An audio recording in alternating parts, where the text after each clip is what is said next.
Eagles Entertainment. With the 10th pick in the 2021 NFL Draft, the Philadelphia Eagles select. You're listening to the Journey to the Draft podcast. Welcome to the Journey to the Draft podcast presented by Life Brand. I'm your host, Fran Duffy, and the 2021 NFL Draft is officially over. The Eagles have selected 9 players in total, 6 here on day 3 alone, and we're going to cover them all right at the top of the show in Draft Buzz. Ben Fennell is finished with his duties on set for NFL Network in Cleveland, Ohio. Dane Brugler, he's down at the Star in Dallas. I am still at the practice bubble on the set of Eagles Draft Central down at the NovaCare Complex. It's been a wild weekend. I love these 3 days. It's bittersweet for it to be over, but here we are. We've got a lot to discuss. But before we get there, look, I know this. I'm not going to be bashful about this. These episodes after the Eagles draft, they are some of our highest listened to episodes of the season. That's because a lot of people, a lot of Eagles fans want to listen to this show and get a sense of who the newest Eagles are. And if you are one of those people that's for the first time you're listening or you don't listen all year round, I'm here to tell you, stay subscribed. Just go over to your podcast app, find Journey to the Draft podcast, hit subscribe. New episodes come to you each and every week. And the reason why, look, if you like what you hear right now, today, on this episode, I promise you're going to love everything about what this show brings to you. Because remember, the Eagles could potentially have 3 first-round picks in 2022. Next year's lead up to the NFL draft is going to be so exciting. There's no better way for you to be the smartest person in your circle when it comes to getting ready for the NFL draft, because no matter what time of year it is, the Journey to the Draft podcast is here to make you a smarter fan when it comes to the draft, player evaluation, team building. You'll be able to spot the diamonds in the rough for next spring. We've heard from so many of our loyal listeners on social media over the last couple of days saying, I can't believe the Eagles got this player. You've been talking about him all season long. Well, guess what? That could be you next year. So if you are a first-time listener, I'm telling you, go over, hit subscribe. You will not regret it. I love what this show has become over the last year or so. We're going to keep this thing rolling. Excited for the future here of the Journey to the Draft podcast presented by Life Brand. Get multiple shows a week talking about the NFL draft, player evaluation, college football, everything in between. So that being said, we've got a lot to cover here with Dane Brugler and Ben Fennell. Let's get the show rolling here in Draft Buzz. Now it's time for Draft Buzz. All right, let's get things rolling here in Draft Buzz as I welcome in my buddies Ben Fennell and Dane Brugler. Guys, we made it. The 2021 draft, like I said earlier, in the books. A bittersweet feeling, right? I mean, it's a grind these last couple of days, but a lot of fun for certain. So now that we can talk about these players and talk about their fits with their teams. Crazy. Yeah, I mean, it's a grind, especially when you're working the broadcast. We just got off 7 hours of coverage, which is wild to think about. And but it's crazy because it's kind of like a hurry up and wait, and then it just goes by in a blur, and it's so much fun. I love the pacing of day 2 and day 3, and just watching all these names and this kind of year-long work on the draft. It's just fun to see what the teams think, to kind of validate your year-long thoughts and opinions. We talk about the draft. This is the show. This is the prom. This is the dance. This is when it all unfolds. Dane, it's just great that we get to talk about the fits now, and no more projections in terms of rounds and all that. We get to talk about, okay, what's the fit? How's this going to play out? And that's always fun to flip the page and you start about talk about something new. I don't want to hear the words mock draft for at least like 3 days. I'm sure Dane's 2022 is due like an hour ago. So it is. And I'm dreading it. So trust me. And don't think I don't keep those receipts, Dane. All right. We know. I'm going to call him back up next April and throw him right in the face. Tyler Sullivan, top 10. Yeah. I can see like the sweat like dripping from Dane's forehead, like just like thinking about this. Yeah. All right, let's get into this Eagles set of day 3 picks, guys. We'll start in the 4th round, where Dane, they pull a guy that I know you were very high on, and that's Texas Tech corner Zach Mcpherson. They selected him a 123 overall. Tell Eagles fans what you saw from watching Mcpherson on film and how he will make this transition to the league. I'm a big fan of Zach Mcpherson. He was one of the most underrated players, I thought, throughout the process. Like, you didn't hear anybody talking about him, and I almost put him in my top 100. He was an early 4th round grade, but I liked him a lot. I thought where the Eagles got him was just perfect value for him. Really like the movement skills. He stays on top of routes, competes, challenges passing windows. I think he does a really nice job balancing his eyes between the backfield and receivers. And so he's able to make plays on the football. The fluidity, the toughness, the cover skills, all above average. He just needs to get a little bit better with his play recognition, with his anticipation. And if he does that, I think he could be a starter in this league, can play both man, can play zone, can play inside, can play outside. And it's funny because he started his career at Penn State, couldn't get on the field, transfers to Texas Tech. And you think, well, it's just, it's a Big 12. He played like a stud. He was a team captain, special teams. He had a couple blocked kicks. So Zach McPherson's a really good player. And Ben, correct me if I'm wrong, he made your list, right? He's on the special team 500 snap count list, I believe, looking back over the course of his career. This is a guy that can impact special teams, a good athlete, a great kid, comes from a really athletic family. But you're talking about a guy that can play inside, can play outside. And as I mentioned, can impact the third phase of the game as well, Ben. Fran, he had 498 special team snaps. All right. You got to earn that 500 threshold. All right. But he was right there. He's a guy that's really athletic, can find a use for him in a variety of coverage units or return units as well. He's a guy that a lot of people were projecting to nickel, just being a little bit undersized and very quick footed, great short area burst. But he was as big of a sleeper and kind of an unknown through the process as it gets, considering how strong his resume was this past season with 4 interceptions, particularly at the end of the year, I think finishing with 3 straight games with an interception. His worst game of the year was the opener against Houston Baptist. Then once he got in a league play in the Big Ten, which we all know, spread him out in the Big Ten. There's a lot of green grass, a lot of air raid offenses, not always the best situations to evaluate cornerbacks as they're kind of sitting ducks in some of those schemes. He did a really good job. And then he shows up at the pro day, 4.48, 10-10 broad, over 40-inch vertical. This guy's checking a lot of boxes, and you kind of look to the left and right and say, why isn't anybody talking about this kid? But Zach from Tech is a really interesting player, and I'm happy we grabbed him.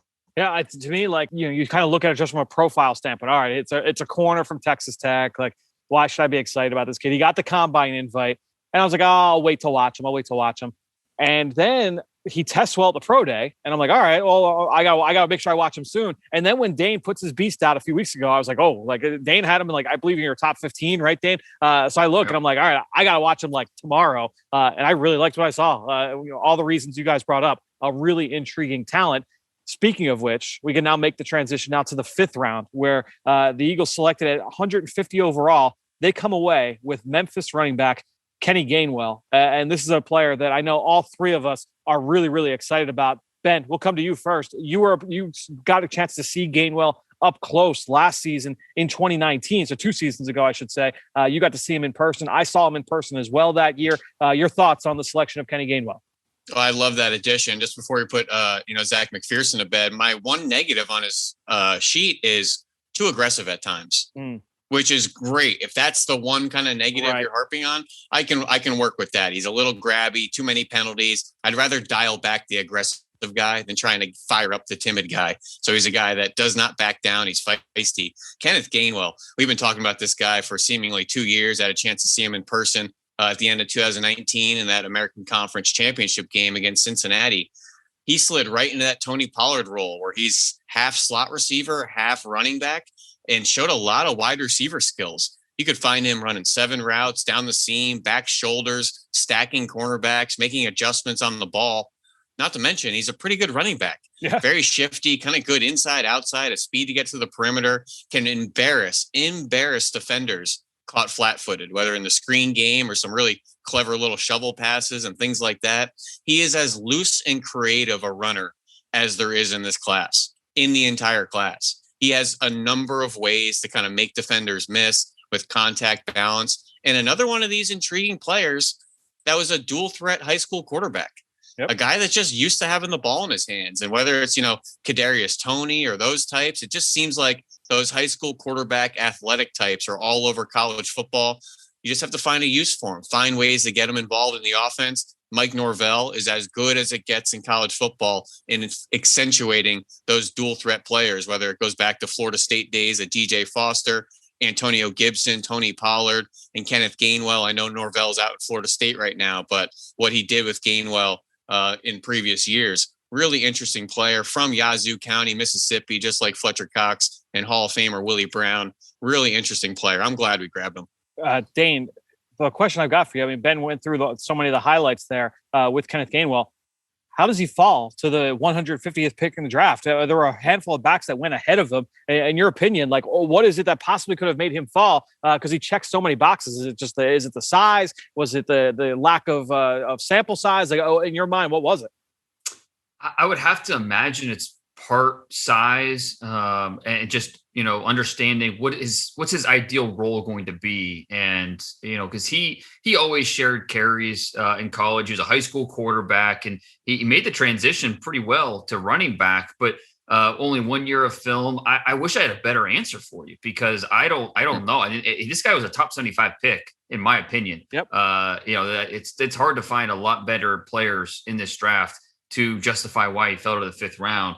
But there's so much like about him as a pass catcher. If you're going to rank the top receiving backs in this class, we can debate 2, 3, 4. You can't debate 1. It's Kenneth Gainwell. And so you can use that in different ways on your football team. And how about the Memphis running backs in the NFC East now, with Pollard in Dallas, and Gibson in Washington, and now Gainwell in Philly. So that's going to be it's going to be a lot of fun. And, he's limited as a blocker. He's not going to, I don't think he's a bell cow guy. Like, I question if he's going to be able to have, average 12 carries a game. I just don't know if he's going to be able to do that. But when you talk about his total touches, that's where he's going to be able to impact this offense.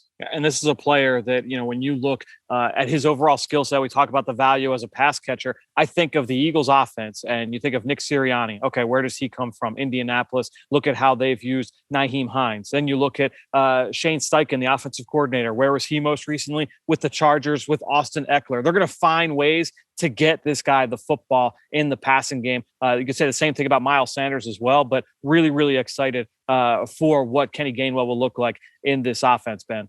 And Fran, despite opting out of 2020, I believe, if I'm not mistaken, in 2019, 400 club. That's 400 receiving, 400 rushing. Okay. 4 players in the country: Clyde Edwards-Helaire, Travis Etienne, little Max Borghi out in Washington State, and Kenneth Gainwell. It's pretty good company. And I'd implore all Eagles fans, find the game day piece on Kenneth Gainwell. They did 2 years ago on his brother, who unfortunately had a stroke several years ago, and the way he takes care of him. And now is kind of a special needs brother. Really inspiring story. Great kid on the field, off the field. I think he's going to fit in really well with the community in Philadelphia. And he was also he was the only member of the 1,000-yard rushing club and 500-yard receiving club with what he did in 2019. So pretty impressive. And he did opt out. He said had 4 different family members pass away from COVID. So, we kind of question why these guys opt out. I think Gainwell definitely had, some of those tragedies weighing on him, and part of the reason why he decided to opt out last season. There's no they're questioning there for sure. Let's go now into round 6, guys. Now, the Eagles go into round 6 and 7 with a total of 6 selections. They had 4 6th-round picks, 2 7th-round picks. So as the round gets underway, they make a trade with the Washington football team, their second trade within the division this weekend, where they send 1 6th and 1 7th to Washington in exchange for a future 5th-round pick in 2022. So the Eagles get another pick. They now sit with 10 selections for the 2022 draft. Real quickly, before we get into the 6th round, that's huge, guys. We talk about the value of those picks next year. The Eagles have, for certain, 2 first-round picks, potentially 3, and then you throw in this extra 5th rounder as well. Dane and Ben, can you guys real quickly, just an elevator speech, why are next year's picks so much more valuable? Why is that the buzzword right now around the league? Well, we saw several smart teams do this. The Browns did it. They're a very forward-thinking organization in the front office. No surprise that the Eagles did it, with the way that they're always looking in advance to the next following draft. And when you think about just next year, all the added information, hopefully next year is more of a normal draft cycle. We're going to have a bigger pool of players next year. So that's the big one. Theoretically, it should be a much stronger draft. So when you factor in the information and the pool of players, I mean, it's just smart business. If you have a comp pick, if you have those day 3 picks, those 5th-round picks, 6th-round picks, 7th-round picks are not going to be normal 5th, 6th, 7th-round picks next year, because you have, like you said, Dane, a bigger pool of players, guys that opted to go back for another year of college football, Ben. Yeah, I think Dane summed it up pretty well. I'll cap on that is I truly believe every pick in the 7th round would be a priority free agent next year. Right. Maybe even earlier, depending on who you ask. But once you got into the 7th, it was PFA Central this year, but they ended up being draft picks. I think that's kind of where this year and next year's deep talent pool kind of differentiate. So after the trade, the Eagles had now 3 6th-round picks and a 7th-round selection. So we'll go to the first 6th-round pick. USC defensive lineman Marlin Peloto, a player that we've talked about a decent amount here on the show. He was at the Senior Bowl, a redshirt junior who declared for the draft early, graduated. That's why he was able to go down to Mobile. Dane, going to the Beast, he was your 3rd defensive tackle in this draft. The Eagles get him in round 6. Really good value here. What do you like about Peloto? Kenny Gainwell was my 68th overall player. And this guy was 69th overall player. So the Eagles, according to, my board, did extremely well there in terms of value. He's not going to give you much of a pass rush, but he is a really good run defender. The backfield production doesn't get you excited, but, his ability to use his hands, he's got powerful mitts with the way he's going to attack blockers, shock, knock back. He's able to separate from contact, find the football, make plays. 1 gap, 2 gap. I think he can do both. Strong, stout, active run defender. You need guys like that. Even if he's not going to give you consistent backfield production, he's a guy that will impact your team with his ability to play the run. And Fran, if that back wasn't a concern for some teams, he's a day 2 pick all day long. And I think he would have fit more in Dane's pecking order if the medicals were clean across the board. But the back issue in 17, 18, leading up to the draft, some teams still had some concerns with it. But when he's on the field and healthy, he's as good as it gets. And I think Jay Tufele stole a little bit of his thunder in 2019. Tufele opted out. It was kind of Peloto's show in 2020. And you're really able to see what he can provide, whether it was nose tackle or kind of a 1-tech, 2-eye, very heavy-handed, stout, strong, can really surge and burst off of blocks to make plays on ball carriers, which I love. Flashes some short area bursts. And Fran, between me and you, and we know that infectious nature of the Eagles defensive line, this guy will hustle out to the numbers in the sideline, just like he did, I think, on a smoke screen against Arizona. He ran about 20 yards laterally to go tackle the wide receiver. Makes plays like that all the time. Seems like a really infectious kind of energetic player out on the field. Yeah, not much pass rush upside, but that's okay. I think you know what you're getting with a player like this. I think that is a kind of an overarching theme of the front 7 players that the Eagles acquired in this draft. When you look at Milton Williams, you look at Peloto, you look at the guy we're going to talk about next year, Teuron Jackson, throw Jacoby Stevens in there as well. Another 6th-round pick we're going to talk about. These guys are maniacs for the football. They are sharks in the water chasing blood wherever it is. And to me, just watching those guys get after it, they're going to fit perfectly in that culture that's already established by Fletcher Cox and Brandon Graham in that defensive line room. And Fran, really quick, he has flashed some really good quickness off the ball, getting up the field, some club moves and arm over swim moves. They're just too few and far between. He's a little bit more of a line of scrimmage player, which is okay because he's a really strong player, kind of dwelling on that line of scrimmage. I felt he had starting traits as whether you look at him as a 2nd defensive tackle or even like a 3rd or rotational player. I thought this was a guy that can certainly play meaningful snaps in the NFL. I have one note on his bio, Fran, that's in bold and wrote, he can re-win a gap. And what I mean by that is to be a tick slow off the ball or maybe get reached or lose that hat placement. He's so strong and can re-leverage and kind of reposition and lose that first step, but win the next 2-3 steps, which you have to be able to do.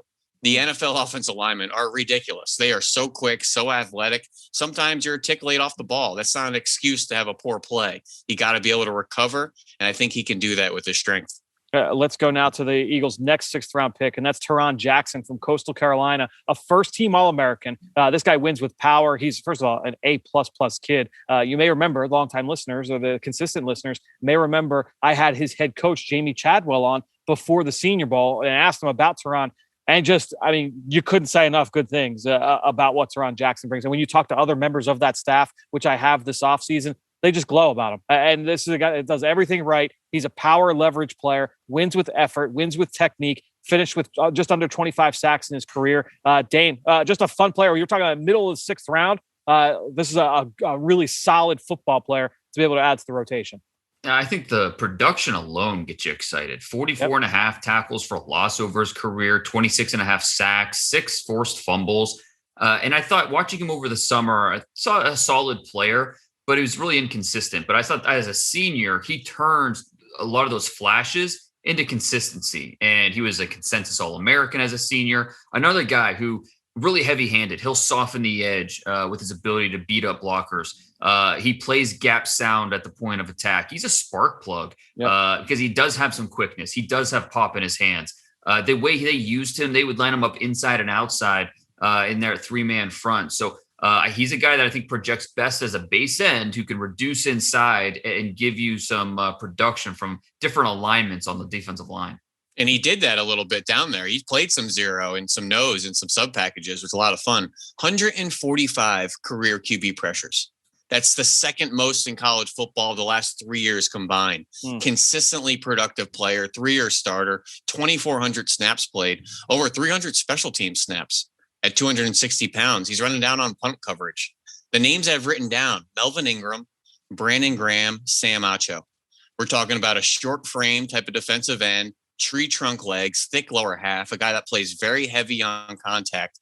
And he's a really fun player to watch because of that kind of unique size. And he's like a bit of a no nonsense player. He's not looking just to run around people. He's going to blast through that kind of inside shoulder and really work his hands. He's a fun player. He's good on twists and stunts. If you think you're going to put a tight end over this kid, he will destroy them. And in my opinion, to a level almost embarrassing them. That's how strong he is, because he's just a little bit of an interesting frame, not having that real kind of long profile, but he's got 33-inch arms. He's got an 80-inch wingspan. He's not, a stump all the way around. He's just kind of a unique skill set, but he's really strong. He is your kind of guy, Ben. Like when you're talking about pass rushers, we talk about. You know me. I don't want the bendy, flexible guys looking to speed rush around tackles. I want a guy that can go through a guy's face, go inside, go outside, knock hands down, play through contact really well, play with a firm base, be aware. And I wrote down the last note. I love it. Hustles the perimeter consistently. Hustles to the perimeter consistently. You got to have that in Philadelphia. And if you don't have that, they're going to make you have that, because that's how they play up and down that line. Well, let's get now to the last 6th round pick here for the Eagles. And that's a guy that was the quarterback of the defense for LSU over the last couple of seasons. That's Jacoby Stevens. He was a safety for this team, but he is going to be listed as a linebacker for the Eagles. And before you get, say, another safety convert to linebacker, when I watched Jacoby Stevens back in the summer, the comp that I had for him was Mark Barron. When Mark Barron was coming out of Alabama, he was a strong safety who was drafted, I believe, in the top 10 by the Tampa Bay Bucks, very quickly made a transition to backer. And when I look at Stevens, this is a guy that, he's lined up deep. He can play in the post. He can do all those different things. He played in the slot. He matched up against backs and tight ends. But you watch him very often, he was lined up as a stacked player behind the defensive tackle, dealing with traffic, dealing with contact. This is a guy where it's not going to be as much of a projection viewing him now making that transition from the 3rd to the 2nd level. I look at Jacoby Stevens as a guy that can really easily make that transition. I'm excited, Ben, about what he could be moving forward. Well, the 2 names I've written down: Thomas Davis, Lawrence Timmons. There we go. 2 guys that didn't play a whole lot of linebacker in college and end up transitioning there at the next level. A guy we really respect, Matt Miller, mocked him in the 1st round in his way too early mock right after last year's draft. He had a huge 2019 season, played all over the place, equal time, free safety, box linebacker, out in the slot. I saw him against Arkansas in person where he had 3 sacks. He wore number 3. He played off the edge most of the game. Yep. I thought he was an edge rusher. And, that's just kind of speaks to his versatility. And I think we said a couple months ago, trying to compare early round prospects to late round prospects, he's the day 3 version of Jeremiah Owusu-Koramoah. Yep. They're kind of spitting images of each other, being 6'1", 215, playing all over the place. Is he going to be a linebacker at the next level? In that 2019 season, undefeated LSU, this guy played over 1,000 snaps, nearly 1,100 snaps, over 100 on special teams in that one season. I didn't watch a whole lot of him in 2020, to be honest with you. That LSU defense, completely different. A lot of people went to the pros, a lot of new bodies in there. New coordinator. It wasn't the same. Yeah, no question. But that 2019 tape, as our buddy Matt Miller mocked, he was a 1st round type of player. Dane, he was a guy, I know you and I have had these conversations multiple times about Stevens, where I had him listed with my backers really going back to the summer. And we would say, like, all right, is he going to be with the safety group? Is he going to be with the linebacker group? When he got signed on to the Senior Bowl, I remember it was like, all right, like, Jim Nagy said he's going to be doing linebacker reps. He's going to be doing linebacker drills. But then he showed up and he was around 220. Like, oh, like maybe he's still going to try and hold on to safety. And then he goes to the pro day and he was like 213. It's like, all right, he's definitely going to try and see if he can stay at safety. But he said talking with the Eagles, the communication that he has been with their linebackers coach, Nick Rallis. They announced him as a backer. He is making that move to the linebacker spot. It's a really interesting fit. And I struggled with him because he's a linebacker in the body of a safety, really. And he's one of the toughest guys on the field. But it's complicated because he is a little bit of a tweener, and his play, I thought, is very up and down. A lot of missed tackles, more than you want to see. And that's just because he's so aggressive, because he loves to run the alley. He loves to get after it, that there are some undisciplined tendencies there. It's some things he just needs to iron out. He is a fearless player. Doesn't lack for physicality at all. Loves to be aggressive and play through contact. He hunts for passing lanes. Just needs to iron out some of those inconsistencies. And so he projects to me as a box player. So not really a surprise. The further away from the line of scrimmage he got, I thought, he became a little more uncomfortable. So not surprising he's going to be, a linebacker with the Eagles. I think that makes sense. Above all, it's all about special teams with him. Is what kind of impact you're going to make on special teams. That's really going to help him stick on this roster. One final player that was also kind of, I would say, surprisingly listed as a linebacker, and that's the 7th round selection, Patrick Johnson from Tulane. We've talked a lot about his teammate, Cam Sample. Dane, I believe Greg had brought up Patrick Johnson in our Q&A earlier this week, right? He did, that he really liked Patrick Johnson. He ends up being a 7th round pick for the Eagles. But when you look at him, 6'2", 240 pounds, undersized for a true defensive end. So you can understand, hey, we're going to move him over to linebacker, whether he's a Sam or kind of a hybrid player. On pass downs, this guy was very, very productive. He can get after the quarterback as well. He plays so physical at contact. For a guy that's 240 pounds, you would swear, he's 260, 270, 280 with the way he's playing out there. And he rushes with a plan, and you can respect that. He plays with energy, and he doesn't waste that energy with false steps or wasted moves. He knows what he's doing out there. Very smooth, but he doesn't have that ideal frame that you want. And so he's a little bit of a tweener. And so it'll be interesting to see how they use him. Is he going to be a sub-package rusher? Most likely, that's probably what he's going to have to do. Not the most sudden player, but he's a guy, like I said, he likes to get after it, and he has a plan out there. So you see secondary moves. You see countermeasures. He responds well to what blockers are doing. And, the production, it's there. 24 and a half sacks over his career, 40 tackles for loss, 6 forced fumbles. This is a guy that's he likes to get after the quarterback, and he does it well. Ben, I know you've seen Patrick Johnson as well. Your thoughts on just the move to linebacker? You and I just did a podcast, was it last week, talking about players making a position switch. He did stand up a decent amount off the edge, but we'll see exactly what the usage looks like, I guess, when we get into the spring and summer here with Patrick Johnson during mini camps and eventually training camp. I think he's a Sam backer all day long. This guy's going to kind of play off the edge, or just kind of be that hang defender out there. Really productive player, 2 seasons of double-digit sacks. Probably one of my favorite pass rushing duos of the college football season between Patrick Johnson and Cam Sample down at Tulane. Some of those third down reps, it was a race to the quarterback. And it was really fun just to watch those two go and hunt. Really fun, energetic, athletic players. I know people are saying, Tulane, maybe beating up on the American Conference. Go watch them 2018 against Ohio State. He looked the part out there, and he did not back down from some of those NFL caliber offensive linemen. Very consistent player, productive player, has played 2,400 snaps, seemingly has been on the field every year. There was 4 years down there at Tulane. Really fun player, productive player, consistent player. And now I just want to see where he's going to take his game to the next level with maybe some more NFL coaching. He might be that diamond in the rough, in the late rounds. Guys, you both, and I'm going to include myself in this one, go get a nice drink, go to sleep. We'll talk a little bit later this week. Early this week, we'll drop another podcast, kind of put a ribbon on this Eagles draft class, and we'll continue breaking down how all of these players, not just with the Eagles, but across the NFL, are going to fit with their new teams right here on the Journey to the Draft podcast presented by Life Brand. Guys, great stuff as always. The journey has ended here for the 2021 NFL Draft. All right, so great stuff there from Ben and Dane. We've got a lot coming here later this week. I mentioned we will catch up with Ben and Dane a little bit later this week, kind of put a ribbon on this entire draft class for the Eagles, kind of take big picture takeaways. We're going to start our division recaps, look all around the league here in the coming weeks. But I think later this week is my goal that we are going to start our journey episodes. And if you are a longtime listener, you know what I'm talking about. Basically, what we're going to do is we're going to take all of the Eagles draft picks and we're going to go kind of look back at all the times we discussed them here on the show. So you can get an idea of what we thought of all these players before they were selected by the team, right? So if you think of, it's slanted analysis, this is a team program. No, this is how we felt about these guys when they were still in college, before they were drafted by the Eagles. So we're going to go through and just kind of follow their journey through college football, through the pre-draft process, all the way up through draft weekend. We've got great exclusive interviews with college coaches and scouts, the whole deal, everything in between. I cannot wait to share all these episodes with you, and that will start hopefully later this week. So make sure you stay subscribed right here to the Journey to the Draft podcast presented by Life Brand. I'm going to go take a nap. This has been an awesome 3 days. Thanks for everybody that followed us over at Eagles Draft Central, over on PhiladelphiaEagles.com and the Eagles mobile app and social channels.